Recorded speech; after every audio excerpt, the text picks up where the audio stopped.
ఓం నమ శివాయ విష్ణు రూపాయ. కార్తీక పురాణం 4వ అధ్యాయం. దీపారాధన మహిమ.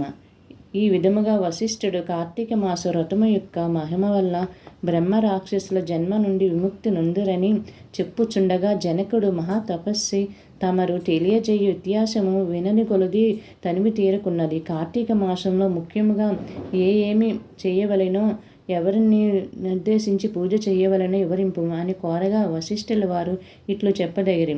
జనక, కార్తీక మాసనందు సర్వ సత్కారములు చేయవచ్చును. దీపారాధన ముందు అతి ముఖ్యము. దీనివల్ల మిక్కులు ఫలము నొందవచ్చు. శివకేశుల పీఠార్థం శివాలయమును గాని విష్ణు ఆలయమునందు గాని దీపారాధన చేయవచ్చును. సూర్య అస్తమక ముందు దీపముంచిన వారు సర్వ పాపములు పోగొట్టుకుని వైకుంఠ ప్రాప్తి నొందుదురు.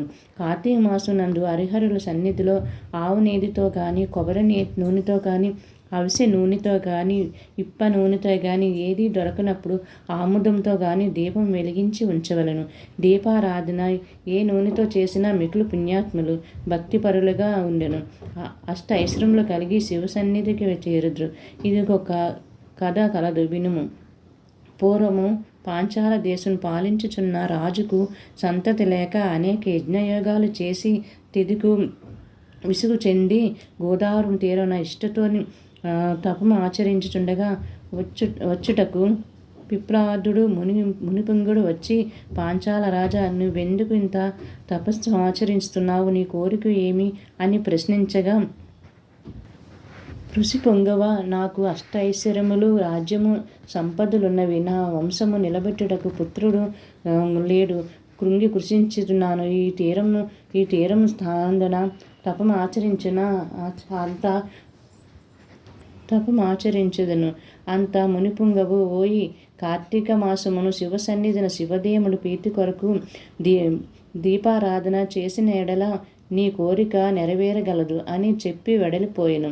వెంటనే పాంచాల రాజు తన దేశమునకు వెడలి పుత్రప్రాప్తి అతి భక్తితో శివాలయమున కార్తీక మాసం నెల రోజులు దీపారాధన చేయించి దాన ధర్మాలతో సారముగా వ్రతము చేసి ప్రసాదములు ప్రజలకు పంచిపెట్టుచు విడవకుండా నెల దినములు అటులుగా చేసెను. తత్పుణ్యకార్యం వలన ఆ రాజు భార్య గర్భవతి క్రమముగా 9 మాసాల నుండి తరువాతనొక శుభముహూర్తమున కుమారుని కనెను.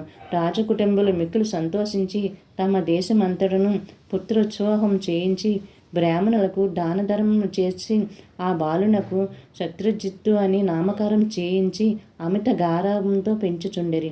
కార్తీక మాసం దీపారాధన వలన పుత్ర సంతానం కలిగినందువలన తన దేశమంతటను ప్రతి సంవత్సరము కార్తీక మాస వ్రతము దీపారాధనలు చేయించడం రాజు శాసించెను.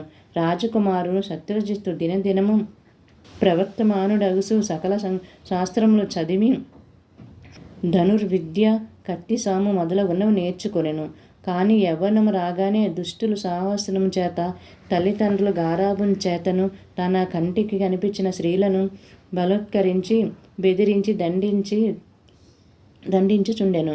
తల్లిదండ్రులు కూడా తనకు లేక కలిగిన కుమారుడు అని చూడనట్లు ఉండిరి. శత్రుజిత్తు ఆ రాజ్యంలో తన కార్యములు అడ్డు చెప్పు వారను నరుకుకుంటూ కత్తి పట్టుకొని ప్రజలను భయపించుచుండెను. అట్లు తిరుగుచుండగా ఒకానొక దినమున ఒక బ్రాహ్మణ పడుచుని చూసెను. ఆమె ఒక ఉత్తమ బ్రాహ్మణి భార్య, మికులు రూపవతి. ఆమె అందచందములకు వర్ణించుటకు మన్మధుడికైనా సౌఖ్యం కాదు. అటు స్త్రీ కంటబడగానే రాజకుమారుడు మతిపోయినది. కొయ్య బొమ్మ వలె ఉండిపోయెను. తన చెయ్యి పట్టుకొని అతని వెంట తీసుకొని పోవెను. ఇట్లుండగా ప్రతి దినము అర్ధరాత్రి వేళ ఒక అజ్ఞాత స్థలములో కలుసుకొనుసు ఇట్లు కొంతకాలము జరిగెను. ఇట్లనో ఈ సంగతి ఆమె మగనికి తెలిసినది. పసికట్టి భార్యను రాజకుమారుని ఒకేసారిగా చంపవలెనని నిశ్చయించుకొనెను. ఒక ఖడ్గము సంపాదించి సమయము కొరకు నిరీక్షించుచుండెను. ఇట్లుండగా కార్తీక శుద్ధ పౌర్ణమి రోజు ఆ ప్రేమికులు ఇరువురు శివాలయమునకు కలుసుకొనవలెనని నిర్ణయించుకొనెను. ఎవరికి వారు రహస్య మార్గం బయలుదేరిరి. ఈ సంగతి ఎట్లనో పసిగట్టిన బ్రాహ్మణుడు అంతకు ముందే కత్తి సహాయం బయలుదేరెను. గర్భగుడిలో దాగి ఉండెను. వాళ్ళిద్దరూ గుడిలో కనుసుకుంటుండగా సమయం చీకటిగా ఉన్నది. దీపం ఉంటే బాగుండని రాకుమారుడు అనగా ఆమె పైట కొంగు చించి అక్కడున్న ఆముదం ప్రమిదలో ఉంచి దీపం వెలిగించెను.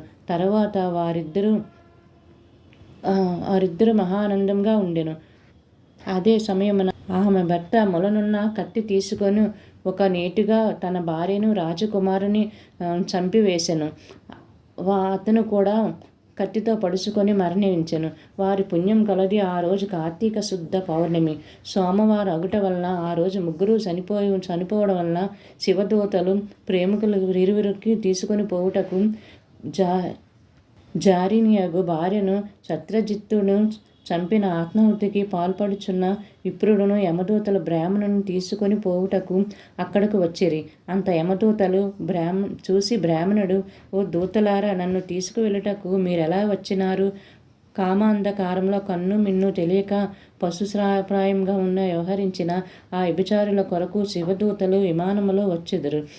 చిత్రంగా ఉన్నది అని ప్రశ్నించాను. అంత యమకింకరులు, ఓ బ్రాహ్మణుడా, వారెంతటి నీచులైనా ఈ పవిత్ర దినమున అనగా కార్తీక పౌర్ణమి సోమవారం దినమున తెలుసో తెలియకో శివాలయంలో శివ సన్నిధిలో దీపం వెలిగించడం వలన అప్పటి వరకు వారు చేసిన పాపములన్నీ నశించిపోయినవి.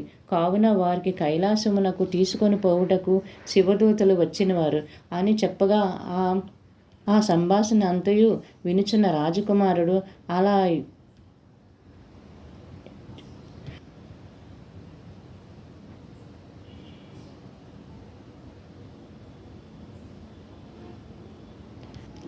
తప్పొప్పులు ఎలాగున్నా అప్పటికి ముగ్గురము ఒకే సమయంలో ఒకే స్థలంలో మరణించితివి కనుక ఆ ఫలము మా అందరికీ వర్తించవలెను అని తాను చేసిన దీపారాధన ఫలంతో కొంత ఆ బ్రాహ్మణుకు దానము చేసెను. వెంటనే అతనిని కూడా పుష్పక విమానం ఎక్కించి శివ సన్నిధానముకు చేర్చెను.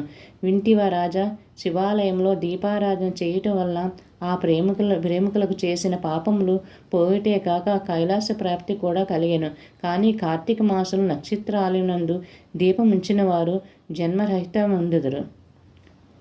ఓం శివాయ నమః. 4వ అధ్యాయం సమాప్తం.